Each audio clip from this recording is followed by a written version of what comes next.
আজকে আমাদের ঢাকা বিশ্ববিদ্যালয় শাখার কবর জিয়ারত প্রোগ্রাম আছে মাগরিবের পরে। এটা তো আমাদের পলিসি, আর ডিসাইড করবো আমরা, আপনার মতো করে তো আমরা ডিসাইড করবো না। আমার সারাদিনের মধ্যে যেভাবে ডিসাইড করতে পারি, আমার তো সারাদিনের ব্যস্ততা আছে।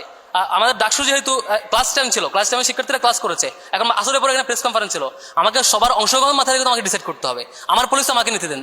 এবং সারা দেশে আমরা সবচাইতে বেশি ফাংশনিং ভাবে, সারা দেশে আমার প্রত্যেকটা জেলায় কালচারাল প্ল্যাটফর্ম আছে, আমার প্রত্যেকটা জেলায় অন্যান্য ইন্টেলেকচুয়াল টিম আছে, ইন্টেলেকচুয়াল টিম দিয়ে লিটারেচারের জায়গা থেকে কালচারাল টিম দিয়ে কালচারালি আমরা এটাকে ফেস্টিভ মুডে এনজয় করছি। আর কোনো সংগঠন এভাবে করছে না।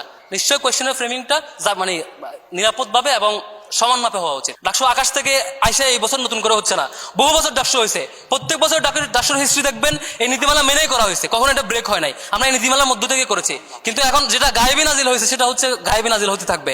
এরপর আমরা রেসপেক্ট করেছি, আমরা এটা ফলো করছি। দুটা প্রশ্ন আসছে। প্রথম প্রশ্নটা আচরণবিধিতে আমরা যেটা বলেছি, আগে কথা বলেছি যে ব্যাপারে যে কি কি রেস্ট্রিকশন এখানে আছে, যে কোনো রুলস রেগুলেশনের রেস্ট্রিকশনটা দিতে হয়, এটা করা যাবে না, অথবা শুধু বলে দিতে হয় শুধুমাত্র এটা করা যাবে, দুইটার কোনো একটা, মাঝামাঝি রাখা যায় না।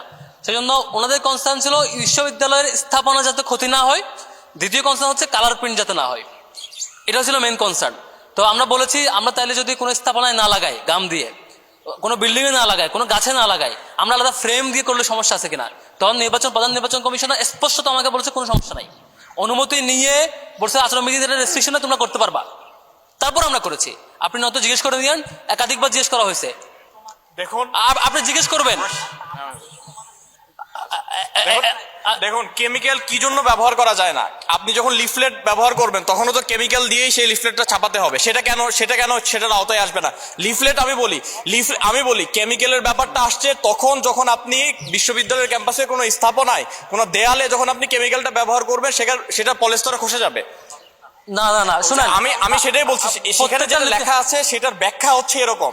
এটার যদি আপনারা অন্য কোনো ব্যাখ্যা দাঁড় করাতে চান আপনারা অবশ্যই করতে পারেন, কিন্তু এটার মৌলিক ব্যাখ্যাটা হচ্ছে যে যাতে করে আপনার বিশ্ববিদ্যালয়ের যে স্থাপনা সেটা যাতে ক্ষতিগ্রস্ত না হয়, সেটাতে যখন আমি রং দিব তখন অবশ্যই ক্ষতিগ্রস্ত হবে। কিন্তু আমরা এই যে মৌলিক জায়গাটা এটা লক্ষ্য রেখেই আমরা আমাদের প্রচার এবং এই মৌলিক জায়গাটা ইতিপূর্বে সকল ডাকসুতে মেনটেন করা হয়েছে।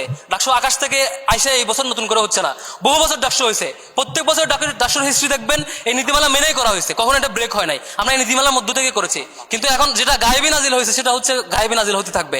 এরপর আমরা রেসপেক্ট করেছি, আমরা এটা ফলো করছি। আর আপনি কিছুই প্রিন্ট দিতে পারবেন না, তাহলে পরিচিত করাবেন কেমনে? প্রার্থীকে পরিচয় করতে হবে না? আপনাকে আমি কোয়েশ্চেন করি, আপনার এটা মেনে আমি আপনাকে একটু পড়ে শোনাই, সবার জন্য এটা ক্লিয়ার হবে। আপনি যেহেতু কোশ্চেনটা করেছেন, কালি বা চুন বা কেমিক্যাল দ্বারা দেওয়ালে বা যানবাহনে স্পেসিফিক ভাবে বলা আছে দেওয়ালে বা যানবাহনে, আমরা তো দেওয়ালে বা যানবাহন এটা লাগাইনি, ফলে এই যে কনসার্নটা ভ্যালিড না। আর দ্বিতীয় যেটা কবি নজরুল নিয়ে করছেন, সেটা আমরা সারা দেশব্যাপী করছি, ছাত্র শিবিরের জায়গা থেকে বিভিন্ন জায়গায় বিভিন্ন সময়ে হচ্ছে দোয়া, তারপর হচ্ছে তার জন্য আলোচনা সভা, সেমিনার, বা তার হচ্ছে কবিতা আবৃত্তি। আর যেখানে যেভাবে কালচারালি স্মরণ করা, মানে এক এক শাখায় এক একটা হচ্ছে। আজকে আমাদের ঢাকা বিশ্ববিদ্যালয় শাখার কবর জিয়ারত প্রোগ্রাম আছে মাগরিবের পরে। এটা তো আমাদের পলিসি, আর ডিসাইড করবো আমরা, আপনার মতো করে তো আমরা ডিসাইড করবো না। আমার সারাদিনের মধ্যে যেভাবে ডিসাইড করতে পারি, আমার তো সারাদিনের ব্যস্ততা আছে। আমাদের ডাকসু যেহেতু ক্লাস টাইম ছিল, ক্লাস টাইমে শিক্ষার্থীরা ক্লাস করেছে, এখন আসরের পরে এখানে প্রেস কনফারেন্স ছিল, আমাকে সবার অংশগ্রহণ মাথায় রেখে আমাকে ডিসাইড করতে হবে। আমার পলিসি আমাকে নিতে দেন। এবং সারা দেশে আমরা সবচাইতে বেশি ফাংশনিং ভাবে, সারা দেশে আমার প্রত্যেকটা জেলায় কালচারাল প্ল্যাটফর্ম আছে, আমার প্রত্যেকটা জেলায় অন্যান্য ইন্টেলেকচুয়াল টিম আছে, ইন্টেলেকচুয়াল টিম দিয়ে লিটারেচারের জায়গা থেকে কালচারাল টিম দিয়ে কালচারালি আমরা এটাকে ফেস্টিভ মুডে এনজয় করছি। আর কোনো সংগঠন এভাবে করছে না। নিশ্চয়ই কোয়েশ্চেনের ফ্রেমিংটা মানে নিরাপদভাবে এবং সমান মাপে হওয়া উচিত। আজকে আমাদের ঢাকা বিশ্ববিদ্যালয় শাখার কবর জিয়ারত প্রোগ্রাম আছে মাগরিবের পরে। এটা তো আমাদের পলিসি, আর ডিসাইড করবো আমরা, আপনার মতো করে তো আমরা ডিসাইড করবো না। আমার সারাদিনের মধ্যে যেভাবে ডিসাইড করতে পারি, আমার তো সারাদিনের ব্যস্ততা আছে।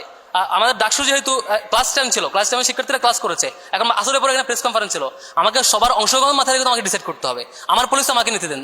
এবং সারা দেশে আমরা সবচাইতে বেশি ফাংশনিং ভাবে, সারা দেশে আমার প্রত্যেকটা জেলায় কালচারাল প্ল্যাটফর্ম আছে, আমার প্রত্যেকটা জেলায় অন্যান্য ইন্টেলেকচুয়াল টিম আছে, ইন্টেলেকচুয়াল টিম দিয়ে লিটারেচারের জায়গা থেকে কালচারাল টিম দিয়ে কালচারালি আমরা এটাকে ফেস্টিভ মুডে এনজয় করছি। আর কোনো সংগঠন এভাবে করছে না।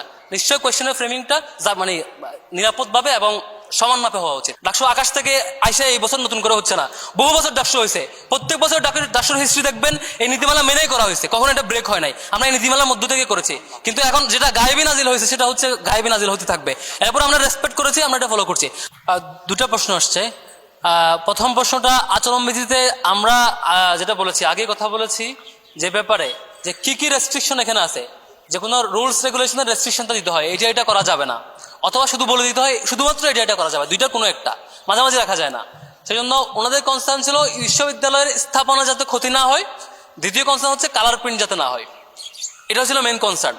তো আমরা বলেছি আমরা তাইলে যদি কোনো স্থাপনায় না লাগাই, গাম দিয়ে কোনো বিল্ডিং এ না লাগাই, কোনো গাছে না লাগাই, আমরা আলাদা ফ্রেম দিয়ে করলে সমস্যা আছে কিনা, তখন প্রধান নির্বাচন কমিশনার স্পষ্টত আমাকে বলেছে কোনো সমস্যা নাই, অনুমতি নিয়ে বলছে আচরণবিধির রেস্ট্রিকশনে তোমরা করতে পারবা। তারপর আমরা করেছি। আপনি নয়তো জিজ্ঞেস করে দিয়েন, একাধিকবার জিজ্ঞেস করা হয়েছে, দেখুন আপনি জিজ্ঞেস করবেন। দেখুন কেমিক্যাল কি জন্য ব্যবহার করা যায় না, আপনি যখন লিফলেট ব্যবহার করবেন তখনও তো কেমিক্যাল দিয়েই সেই লিফলেটটা ছাপাতে হবে, সেটা কেন সেটার আওতায় আসবে না লিফলেট। আমি বলি কেমিক্যালের ব্যাপারটা আসছে তখন যখন আপনি বিশ্ববিদ্যালয়ের ক্যাম্পাসে কোনো স্থাপনায় কোনো দেয়ালে যখন আপনি কেমিক্যালটা ব্যবহার করবেন সেটা পলিস্টারে খসে যাবে। না না না শুনেন, আমি সেটাই বলছি, সেখানে যেটা লেখা আছে সেটার ব্যাখ্যা হচ্ছে এরকম। এটার যদি আপনারা অন্য কোনো ব্যাখ্যা দাঁড় করাতে চান আপনারা অবশ্যই করতে পারেন, কিন্তু এটার মৌলিক ব্যাখ্যাটা হচ্ছে যে যাতে করে আপনার বিশ্ববিদ্যালয়ের যে স্থাপনা সেটা যাতে ক্ষতিগ্রস্ত না হয়, সেটাতে যখন আমি রং দিব তখন অবশ্যই ক্ষতিগ্রস্ত হবে। কিন্তু আমরা এই যে মৌলিক জায়গাটা এটা লক্ষ্য রেখে আমরা আমাদের প্রচার এবং এই মৌলিক জায়গাটা ইতিপূর্বে সকল ডাকসুতে মেনটেন করা হয়েছে। ডাকসু আকাশ থেকে আইসে এই বছর নতুন করে হচ্ছে না, বহু বছর ডাকসু হয়েছে। প্রত্যেক বছর ডাকসুর হিস্ট্রি দেখবেন এই নীতিমালা মেনেই করা হয়েছে, কখনো এটা ব্রেক হয় নাই। আমরা এই নীতিমালার মধ্য থেকে করেছি, কিন্তু এখন যেটা গায়েবী নাজিল হয়েছে সেটা হচ্ছে গায়েবী নাজিল হতে থাকবে। এরপর আমরা রেসপেক্ট করেছি, আমরা এটা ফলো করছি। আর আপনি কিছুই প্রিন্ট দিতে পারবেন না, তাহলে পরিচিতি করাবেন কেমনে? প্রার্থীকে পরিচয় করতে হবে না? আপনাকে আমি কোয়েশ্চেন করি, আপনার এটা মেনে আমি আপনাকে একটু পড়ে শোনাই, সবার জন্য এটা ক্লিয়ার হবে। আপনি যেহেতু কোশ্চেনটা করেছেন, কালি বা চুন বা কেমিক্যাল দ্বারা দেওয়ালে বা যানবাহনে স্পেসিফিক ভাবে বলা আছে দেওয়ালে বা যানবাহনে, আমরা তো দেওয়ালে বা যানবাহনে এটা লাগাইনি, ফলে এই যে এই কনসার্নটা ভ্যালিড না। আর দ্বিতীয় যেটা কবি নজরুল নিয়ে করছেন, সেটা আমরা সারা দেশব্যাপী করছি, ছাত্র শিবিরের জায়গা থেকে বিভিন্ন জায়গায় বিভিন্ন সময়ে হচ্ছে দোয়া, তারপর হচ্ছে তার জন্য আলোচনা সভা, সেমিনার, বা তার হচ্ছে কবিতা আবৃত্তি। আর যেখানে যেভাবে কালচারালি স্মরণ করা, এক এক শাখায় এক একটা হচ্ছে। আজকে আমাদের ঢাকা বিশ্ববিদ্যালয় শাখার কবর জিয়ারত প্রোগ্রাম আছে মাগরিবের পরে। এটা তো আমাদের পলিসি, আর ডিসাইড করবো আমরা, আপনার মতো করে তো আমরা ডিসাইড করবো না। আমার সারাদিনের মধ্যে যেভাবে ডিসাইড করতে পারি, আমার তো সারাদিনের ব্যস্ততা আছে। আমাদের ডাকসু যেহেতু ক্লাস টাইম ছিল, ক্লাস টাইমে শিক্ষার্থীরা ক্লাস করেছে, এখন আসরের পরে এখানে প্রেস কনফারেন্স ছিল, আমাকে সবার অংশগ্রহণ মাথায় রেখে আমাকে ডিসাইড করতে হবে। আমার পলিসি আমাকে নিতে দেন। এবং সারা দেশে আমরা সবচাইতে বেশি ফাংশনিং ভাবে, সারা দেশে আমার প্রত্যেকটা জেলায় কালচারাল প্ল্যাটফর্ম আছে, আমার প্রত্যেকটা জেলায় অন্যান্য ইন্টেলেকচুয়াল টিম আছে, ইন্টেলেকচুয়াল টিম দিয়ে লিটারেচারের জায়গা থেকে কালচারাল টিম দিয়ে কালচারালি আমরা এটাকে ফেস্টিভ মুডে এনজয় করছি। আর কোনো সংগঠন এভাবে করছে না। নিশ্চয়ই কোয়েশ্চেনের ফ্রেমিংটা নিরাপদভাবে এবং সমান মাপে হওয়া উচিত।